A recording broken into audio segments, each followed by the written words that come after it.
통일교로부터 불법 정치 자금을 받은 혐의로 구속 기소된 권성동 국민의힘 의원의 1심 재판이 잠시 뒤 열릴 예정입니다.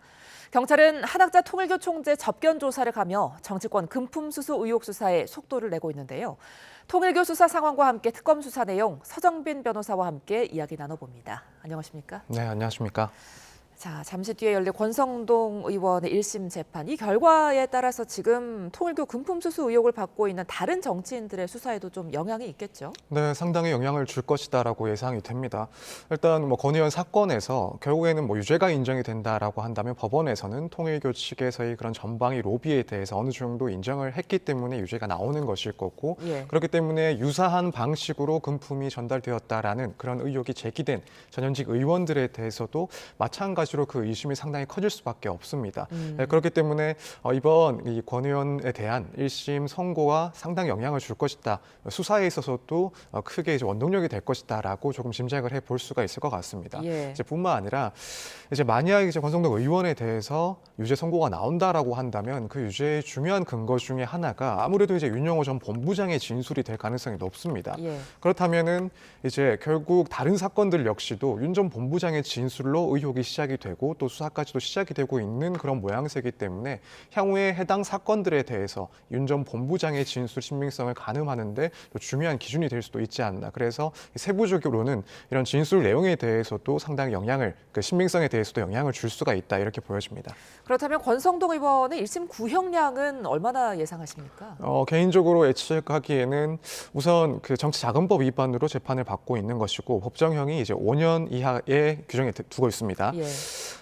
그렇다면은 구형은 대략 4년 정도가 되지 않을까 이제 수치로는 그렇게 예상을 하고 있습니다. 이제 과거 사례들을 보면은 이 정도 금액이 문제가 됐을 때 2년 혹은 3년 정도의 구형도 종종 있었는데 일단 이 사건 같은 경우에는 아무래도 이 종교 유착의 의혹이 있는 그런 사건이다 보니 그리고 또 한편으로는 핵심적인 인사에 대해서 이제 문제가 제기된 사항이었다 보니까 사안의 심각성 자체를 조금 더 중대하게 보지 않을까. 그렇다면 특검에서 4년 정도의 구형을 하지 않을까 이렇게 예측을 하고 있습니다. 오늘 보석 신문도 같이 진행된다는데 보석 여부는 어떻게 전망하세요? 보석 허가는 사실 좀 기대하기 힘들지 않을까라고 생각이 됩니다. 일단 결국 이때도 가장 중요한 것이 도주의 우려가 있는가 혹은 증거인멸의 염려가 있는가 이 부분인데 지금 외부적이긴 합니다만 통일교와 관련된 그런 수사가 전방위적으로 이루어지고 있고 또 이제 주요 증인들이 결국 통일교 인사이다 보니까 만약 보석이 허가가 된다라고 한다면 권성동 의원이나 혹은 통일교 측에서의 그 입맞추기, 말맞추기도 충분히 가능한 상황이다라고 걱정을 할 수가 있습니다. 그래서 이 점을 본다라고 한다면 결국 재판부에서는 물론 혐의가 어느 정도 인정이 되고 있는지도 중요하긴 하겠지만은 이 부분 관련해서는 사실 보석이 조금 어렵지 않나 이렇게 생각이 됩니다. 자, 그런가 하면 오늘 오전에는 대통령 관저 용산 이전 특혜 의혹과 관련돼서 김호진 전 국토교통부 1차관이 구속이 됐습니다. 이 부분도 좀 설명을 해주실까요? 네, 일단 혐의 내용을 보면은 이제 21g이라는 업체, 그러니까 김건희 씨와 상당히 친분 관계가 있다라고 알려지고 있는 그 업체에 대해서 해당 업체는 이 종합건설업 면허가 없는데도 불구하고 이 관저 공사를 할 수 있도록 수의 계약을 체결하도록 한다든가 혹은 그밖에 부처를 압박하는 방식으로 이 차관이 관여를 했다라는 내용이 이제 혐의 내용입니다.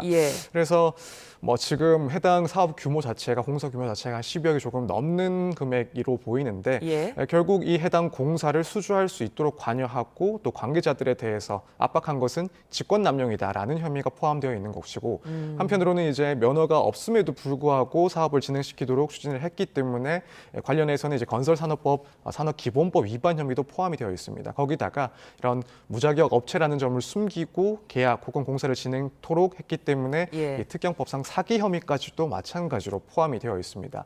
여기에 대해서 이제 법원은 증거인멸의 우려가 있다라고 구속영장을 발부를 한 사항입니다.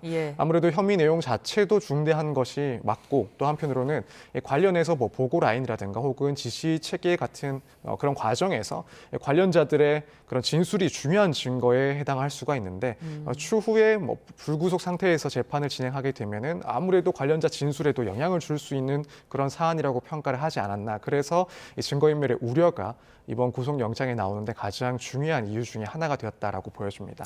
그리고 이제 김 전 차관이 영장실질심사에서 공사업체를 선정할 때 김건희 씨의 의중이 들어갔다 이런 말을 했다고 하는데 그렇다면 이 부분 김건희 씨 수사에 어떤 영향이 분명히 있겠죠? 네, 그렇습니다. 일단 지금 이야기 나온 것을 보면 영장실질심사 과정에서 김 여사의 의중이 반영된 것으로 추정되는 그런 강력한 추천이 지시 라인을 통해서 내려왔다라고 주장을 하고 있고 또 네. 한편으로는 이 김건희 씨와 21g의 그런 친분 관계가 배경에 있었다라는 취지의 진술을 한 것으로 보입니다.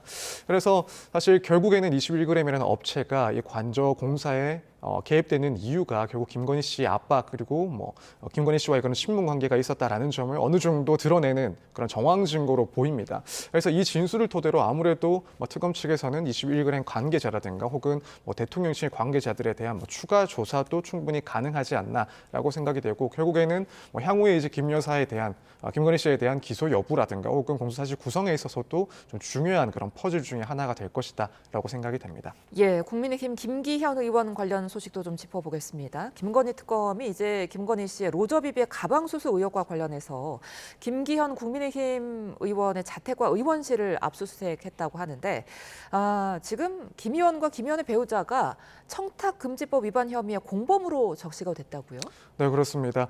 일단 배우자 이 씨가 2023년 3월에 있었던 이제 국민의힘 전당대회에서 이제 김 의원이 당대표로 선출이 되고 나서 같은 달 이제 김건희 씨에게 약 260만 원 상당의 이 로즈비비의 가방을 전달했다라는 점 때문에 청탁금지법상 위반 행위로 일단 혐의가 적시가 되어 있고 예. 여기에 대해서 이제 김기현 의원 역시도 공범으로 적시가 되어 있습니다. 그래서 전달자는 부인이지만 그 전달 사실을 충분히 알고 있었다라는 점을 근거로 한 것으로 보입니다. 따라서 이 과정에서 선물 구매부터 전달까지도 공모한 그런 혐의까지도 포함이 되어 있는 그런 상황입니다. 예. 그러니까 이제 특검에서는 김건희 씨가 통일교 신도들을 입당을 시켜가지고 김 의원을 당대표로 밀었고 그 대가로 이제 정부 차원에서 통일교의 어떤 지원을 약속했다 이렇게 보고 있는 것 같은데 이렇게 된다면 김 의원의 수사 내용이 김건희 씨와 통일교 의혹에도 어떤 영향이 분명히 있을 것 같아요. 네, 그렇습니다. 결국에는 이제 통일교의 그런 집단 입당 의혹과 관련해서 구조적으로는 연결되어 있는 그런 같은 사건의 다른 축이기 때문에 예. 김건희 씨의 그런 재판에서도 상당히 영향을 줄 것이다라고 보여집니다. 이제 지금 김건희 씨 같은 경우에는 이미 아까 말씀하신 그런 혐의점 때문에 정당법 위반으로 기소가 되어 있는 상황입니다. 네. 그런데 이제 만약 김기현 의원과 또 부인이 이런 제공했다라는 그런 가방, 김건희 씨에게 제공했다라는 가방이 당시에 당대표 당선의 그 대가였다라는 점이 수사를 통해서 밝혀진다 혹은 기소까지 이어진다라고 한다면 결국에는 김건희 씨의 그런 통일교 입당 의혹과 관련해서는 상당히 중요한 간접적인 증거가 될 수가 있습니다. 그렇기 예. 때문에 이 수사 결과는 김건희 씨의 재판에서도 상당히 중요하게 영향을 줄 것이다라고 볼 수가 있습니다. 네, 지금 경찰도 수사를 빨리 하고 있는데 구치소에서 한학자 통일교 총재를 접견 조사했다고 하거든요. 어떤 수사 핵심이 될 만한 증언이 나왔을까요? 사실은 의미 있는 진술은 조금 기대하기 힘들지 않나라고 생각이 듭니다. 일단 진술 거부권을 행사했을 가능성도 충분히 있고 결국에는 본인은 이런 의혹들에 대해서 관여한 적이 없다라는 그런 주장을 하지 않을까. 사실 그 이전에 권성동 의원과 관련된 수사에서도 본인이 직접 관여한 바가 없다라는 것이 자신의 입장이고 또 통일교 측에서도 해당 건에 대해서는 윤영호 전 본부장의 개인적인 일탈이었다라는 점을 주장을 하고 있는 상황입니다. 예. 그렇기 때문에 구조적으로 지금 유사한 이 사안에 대해서도 마찬가지로 혐의를 부인할 가능성이 무척이나 높고 그렇다면 오늘 조사는 이루어지겠지만은 이제 수사기관 입장에서는 의미 있는 그런 진술을 확보하는 것은 상당히 기대하기 어렵지 않나 이렇게 보여집니다. 경찰은 이제 금품 공여의 최종 책임자가 한학자 총재가 아니겠느냐 이렇게 의심하고 있는 건데 이 부분을 어떻게 밝혀낼 수 있을까요? 일단 진술에는 조금 의존하기가 힘든 상황으로 보이고 그렇다면은 결국에는 객관적인 자료를 통해서 증거를 통해서 입증을 해야 되는 부분이긴 합니다. 네. 지금 며칠 전에 이제 10곳에 대해서 압수수색을 진행을 했었고 여기서 상당 부분 증거가 조금 채집이 됐을 거라고 예상이 됩니다. 특히 이제 중요한 증거라고 보이는 것은 이 내부 문건들 그러니까 한학자 총재와 관련해서 당시에 관련된 여야 정치인들을 만났다라는 점이 어느 정도 보이는 그런 일정과 관련된 문서 혹은 보고 문서 같은 경우에는 사실 지금 와서 그 증거들이 조작되었다라고 보기도 힘든 그래서 신빙성이 상당히 높은 증거들이라고 예측이 됩니다. 그렇기 때문에 이런 문건들이 당시 정황을 구성하는 데 있어서 상당히 중요한 역할을 할 것으로 보이고 그 밖에 이제 자금의 흐름과 관련해서 장부라든가 혹은 이 계좌의 흐름 역시도 상당히 중요한 증거 중에 하나라고 생각이 됩니다. 있습니다. 그래서 일단 진술로는 혐의 사실을 충분히 입증하기는 어렵지만은 말씀드린 이런 관련된 자료, 특히나 당시 시점에 작성된 그 자료 같은 경우에는 상당히 신빙성이 인정이 될 수가 있기 때문에 이것들로 일단 혐의점에 대해서 사안을 재구성해 볼 수가 있고 상당히 중요하다. 그리고 이걸 토대로 해서 추가적으로 의미 있는 진술을 이끌어낸다든가 혹은 이런 자료 검토를 통해서 다른 관련자들에 대한 진술을 확보하는 방식도 충분히 예상을 해볼 수 있기 때문에 이런 점들에 대해서 수사를 상당히 집중하지 않을까라고 생각이 됩니다. 이제 관련해서 김건희 특검팀의 편파 수사 의혹 사건을 경찰이 공수처에 이첩을 했습니다. 지금 특검팀을 이틀에 걸쳐서 압수수색을 했는데 공수처에 이첩한 이유는 뭐라고 보세요? 일단 공수처에 이첩한 이유는 결국 관할 문제가 가장 큽니다. 일단 특검팀 내에 이제 파견되어 있는 그런 공직자 중에는 검사들이 포함되어 있고 이 검사 같은 경우에는 결국에는 결국에는 이제 공수처에서 그 관할을 삼고 있는 수사 대상으로 삼고 있는 그런 대상자들입니다. 그렇기 때문에 경찰에서는 이 특검에 관할권이 있는 사안이다라고 판단을 했기 때문에 이첩을 한 것으로 보이고 사실 뭐 다른 이유를 찾기는 조금 힘든 것 같습니다. 그래서 일단 법률상 이 공수처의 수사 대상이기 때문에 수사가 넘어간 것이고 마찬가지로 이제 이 공수처에서는 당시에 혹여 의혹과 관련해서 특히 여권 정치인들에 대한 그런 의혹들에 대해서는 고의적으로 사건을 방치를 했다든가 혹은 덮으려 했다라는 그런 정황들이 있는지 이 부분을 이제 중점적으로 수사를 시작할 것으로 보여집니다. 네, 경찰의 조사가 상당히 빠르게 이루어지고 있는데 경찰이 이제 이른 시일 안에 검찰에 송치할 가능성도 크죠? 네, 그렇습니다. 왜냐하면 이제 공소시효 문제가 걸려 있는 사안이기 때문에 그렇습니다. 앞서 이 의혹이 제기됐을 때도 공소시효 문제가 항상 이야기가 됐었습니다. 왜냐하면 이 사건의 의혹이 시작되는 시점이 대략 2018년 정도부터인데 2018년 같은 경우에는 지금으로부터 7년여가 지난 상황입니다. 그렇기 때문에 예컨대 정치자금법 문제로 가게 되면은 공소시효가 7년이기 때문에 이 사안에 대해서는 공소시효가 이미 완료됐을 가능성도 있다 보니까 상당히 이제 그 공소시효가 민감한 그런 사안이고 물론 뇌물죄로 이유를 하면은 조금 더 시효가 늘어날 수 있긴 합니다만 어떻게 될지 모르는 상황에서 경찰 입장에서는 최소한 공소시효가 만료돼서 수사를 더 이상 할 수 없다라는 점은 피하고 싶어 할 겁니다. 그래서 지금 어느 정도 좀 늦은 시점이기도 하지만 지금 이 시점에서 이첩받은 시점에서 상당히 신속하게 수사를 진행을 하고 또 또 이제 사건의 그런 넘어가는 이첩까지도 상당히 좀 빠르게 진행이 될 가능성이 높다 이렇게 보여집니다. 근데 이 공소시효가 검찰이 법원에 공소장을 접수해서 기소까지 마쳐야만 정지가 된다고요? 네, 그렇습니다.